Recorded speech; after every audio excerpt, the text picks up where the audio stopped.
la carretera que quita el sueño a los vecinos de Mazarrayos. Por ese pequeño pueblo, cada día transitan unos 10.000 coches.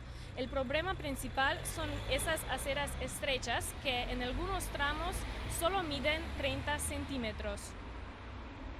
La calidad de vida de los habitantes en Mazarrayos no es tan buena como desearían. El exceso de tráfico inunda sus calles.